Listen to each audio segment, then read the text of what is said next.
Okay, well, welcome to our Wednesday night Bible study.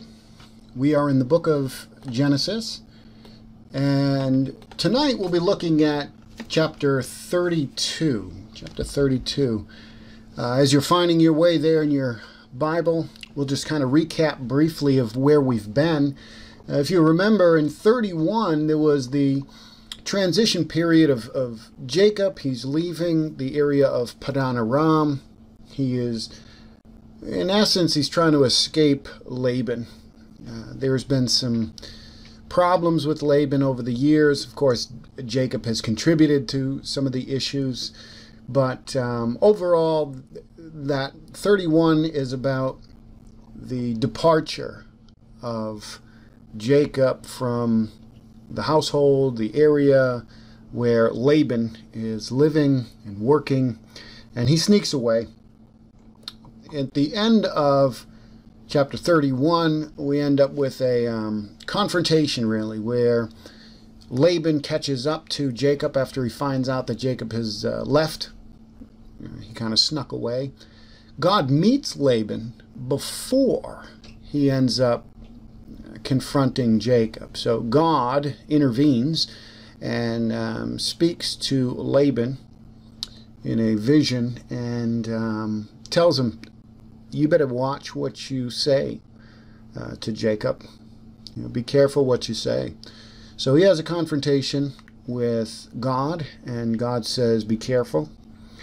And so when Laban gets to Jacob, he's still upset, but he's not gonna do any harm to Jacob because God has already stepped in and intervened.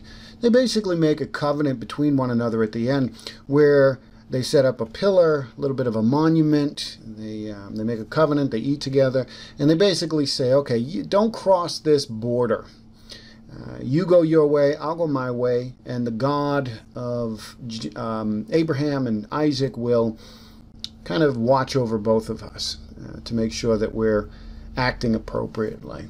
So that's kind of where we ended. And so Jacob is making his way back to the promised land. But of course, as he starts to get close to the promised land, we know that Esau, his brother, is still back in that land. So that's where we pick up in chapter 32. So look at chapter 32. We're going to read 32 verses 1 through 21, and then we'll go back and talk about the text. So it says this, it says, Jacob went on his way, and the angels of God met him. And when Jacob saw them, he said, this is God's camp. So he called the name of that place Mahanaim. And Jacob sent messengers before him to Esau his brother in the land of Seir, the country of Edom, instructing them, thus you shall say to my lord Esau, thus says your servant Jacob, I have sojourned with Laban and stayed until now. I have oxen, donkeys, flocks, male servants, and female servants. I have sent to tell my lord in order that I may find favor in your sight. And the messengers returned to Jacob, saying, we came to your brother Esau, and he is coming to meet you, and there are 400 men with him. And Jacob was greatly afraid and distressed. He divided the people who were with him, and the flocks, and herds, and camels, into 2 camps, thinking, if Esau comes to the one camp and attacks it, then the camp that is left will escape. And Jacob said, O God of my father Abraham, and God of my father Isaac, O Lord, who said to me, return to your country and to your kindred, that I may do you good. I am not worthy of the least of all the deeds of steadfast love, and all the faithfulness that you have shown to your servant. For with only my staff I crossed this Jordan, and now I have become 2 camps. Please deliver me from the hand of my brother, from the hand of Esau, for I fear him, that he may come and attack me, the mothers with the children. But you said, I will surely do you good, and make your offspring as the sand of the sea, which cannot be numbered for multitude. So he stayed there that night. And from what he had with him, he took a present for his brother Esau. 200 female goats, 20 male goats, 200 ewes and 20 rams, 30 milking camels and their calves, 40 cows and 10 bulls, 20 female donkeys and 10 male donkeys. These he handed over to his servants, every drove by itself, and said to his servants, "Pass on ahead of me, and put a space between drove and drove." He instructed the first, "When Esau my brother meets you and asks you, 'To whom do you belong? Where are you going? And whose are these ahead of you?' Then you shall say, 'They belong to your servant Jacob. They are a present sent to my lord Esau, and moreover, he is behind us.'" He likewise instructed the second and the third, and all who followed the droves. "You shall say the same thing to Esau when you find him. And you shall say, 'Moreover, your servant Jacob is behind us.' For he thought, 'I may appease him with the present that goes ahead of me, and afterwards I shall see his face. Perhaps he will accept me.'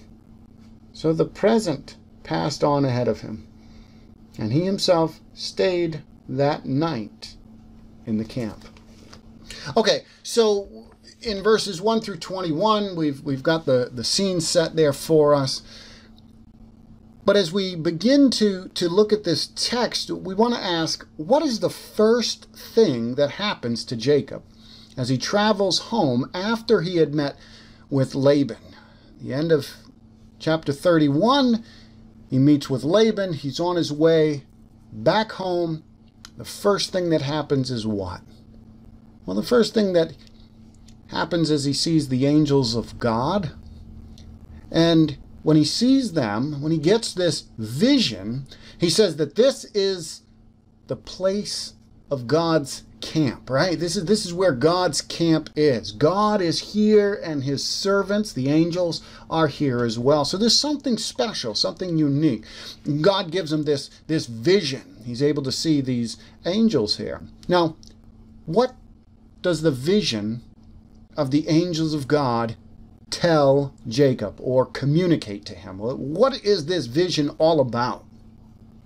Well, it's meant to convey the fact that God is with him, right? That God is with him. God had come to Jacob on a number of occasions.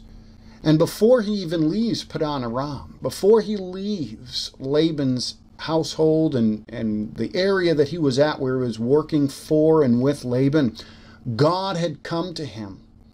And he said, basically, it's time to go home. So here Jacob sees a vision of God's angels, which is meant to communicate to Jacob that God is with him, that this is the army of God, this is the encampment of God, this is the place where God is dwelling at the moment. God is with him. Now, why does Jacob need to know that God is with him? Why does he need to see the angels of God? Why this, right? Why? I mean, God had already come to him once. Why does this vision need to take place? Well, he's still afraid, isn't he? He's afraid of his brother Esau. How many times does a person need to be assured that God is with them before they're going to stop fearing, doubting, and just believe it? How many times does a person need to be assured that God is with them? Well, let's be honest, right? And let's not be too hard on Jacob. We can have those times of fear and doubts as well, can't we? Many of the faithful prophets, apostles, and the disciples of God, many of the great men and women of faith that we see in the scriptures had times of fear and doubts. Think about just one example would be John the Baptist. John the Baptist, at one point in his ministry, he's taken, well, first of all, he has great faith, right? He is a man of God. He's a prophet of God. He is preparing the way for the Christ. He's preparing the way for God's Messiah to come in. And even when he sees Jesus and baptizes him, he says, this is the one that I was told to look for. This is the one who's to come, who's really the strap of his sandals I'm not worthy to untie. I need to be baptized by you, he says to Jesus. Why do you come to me for baptism? So there's this great confession of faith. He's a great man of God. But after this, John goes through a period of doubt. He's captured. They arrest him, right? It wasn't like he was a fugitive on the run, but he is arrested. He's put into prison, and he's there for a long time. And his circumstances begin to wear on him, like they would wear on anybody. And John begins to question, and he actually sends his disciples to ask Jesus if he was the one to come, or is there another? I don't think he's asking for no reason. He's wondering, are you the one? But John, you'd already said he was the one. Well, John's having a moment of wavering faith. He's struggling, he's doubting, he's having a hard time there. And listen, that's just one example. There are others. But the reality is, the great men and women of the faith, prophets, they at times had fear and doubts. And we do too, right? So, listen, we should remember that God is faithful. We should. And that he's not going to let us down. He's been there for us in the past. So why would we think that he'd let us down now or in the future? Why would we do that? Well, we struggle at times, don't we? Just like Jacob. Sometimes we need those reminders that God is with us. Jacob needed a number of reminders. He'd gotten a vision from God, a communication with God. He got this vision of the angels of God. And listen, we need it as well. Probably one of the biggest reminders we are privileged to receive weekly is at the supper. You know, at the supper, God in his wisdom designed it that we would partake of the Lord's Supper each and every week. There's a good reason. We need it. We need a reminder. And in the supper, we are reminded of the faithfulness of God. We are reminded of the death, the burial, the resurrection of Christ for you, for me, for us, for the forgiveness of our sins, for the cleansing, all of that. That he's made us a family. All those wonderful big truths. But listen, we need it every week. We do. We do. Some weeks we struggle. Well, other weeks we might not. But some weeks we struggle, we doubt, we're confused. Maybe even we have fear. We need those reminders. So Jacob needed a reminder. That's why he's getting these reminders, because he needs it. Now, how long had Jacob been away from his brother? How long had he been away from the promised land? Well, in chapter 31, verses 41, we're told that he was away for 20 years. Now, the reality is, Jacob doesn't know if his brother has gotten over his anger or if he's been dwelling on it, waiting for the right time when he would meet him again and that he would have the opportunity to kill his brother. You don't know. I mean, maybe you can relate. Maybe you in the past have been the kind of person who's held on to grudges. Lord willing, we're not that way now, but maybe we were in the past. Or maybe we know someone who was that kind of person who just dwelled on and wouldn't let go of and would keep hold of anger and resentment. And maybe Esau's like that. Jacob may be thinking, I wonder if my brother is going to hold on to this anger. Is he looking to kill me? So what does Jacob do in preparation to meet Esau? He knows he's coming back into the land, and there's a good possibility that people are going to let Esau know that Jacob's back in the land. So he wants to kind of figure out, where is Esau at in regards to what he thinks of Jacob. Is he still looking to kill him? So what does he do? Well, Jacob, he prepares to meet him by sending some messengers to his brothers, to his brother. And the messengers say this. They say, your servant Jacob is coming home. That's what they say. Notice that he says, your servant, your servant. What is Jacob trying to do? Well, first of all, he's trying to gain some insight into where Esau is. Is Esau still holding this grudge? Is he looking to kill me? But notice how he uses the term Lord of Esau and servant of himself. Your servant Jacob. You remember that Jacob had tricked his brother out of both the double portion, right, the inheritance, as well as the blessing, which was reserved for the one who would be the authority figure, right? Jacob is trying to relay to his brother that his brother is the Lord and that he himself is his servant. Now, the blessing and the inheritance and all that would say the opposite. But Jacob is trying to, and he may very well be sincere here, but he's trying to show, I'm your servant. I'm your servant. I'm not your master. In fact, I'm your servant, Esau. So, again, why does he send messengers? Why does Jacob send messengers? Well, he's testing the water. Just wants to find out if Esau is holding a grudge or if he might be happy to see him, or maybe even neutral, right? I'm sure Jacob would be fine if Esau was just didn't care either way, right? Was neutral about him coming back. But he wants to find out what's going on. Now, when the messengers come back, what do they tell Jacob? Well, they say Esau is coming out to meet you. Not only is he coming out to meet you, he's coming with 400 men. 400 men. The question that I would ask, and maybe Jacob is asking himself as well, is this. Is this a welcoming party? Is this a party to celebrate? Or is this an army coming out to attack me? Listen, 400, that's an army back then. That's an army of people. Why is he coming out with 400 men? Well, we don't really know, and neither does Jacob. Jacob doesn't know what this is all about, but he knows 400 men is not necessarily a good thing. Now, again, is Esau still mad? Here's something. Does he think that Jacob might be coming to trick and deceive him? I mean, let's be honest. Is it reasonable for Esau to think that his brother is up to no good?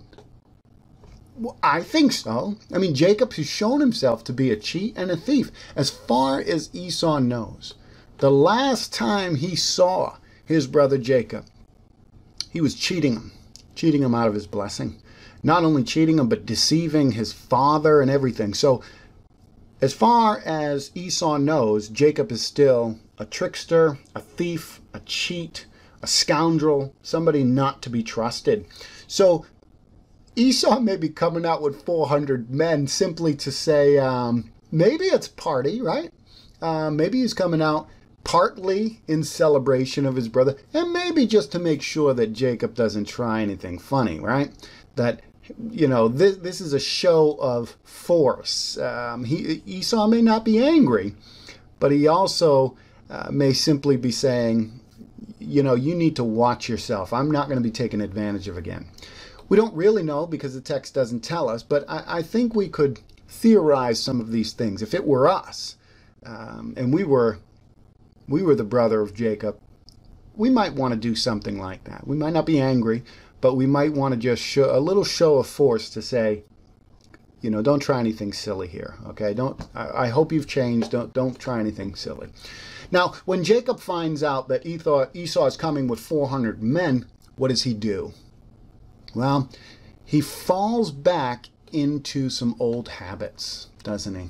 Falls back into some old habits. First of all, he divides up his stuff into two camps. He's going to divide everything up into two camps. He's going to pray to God, and then he's going to send Esau some gifts.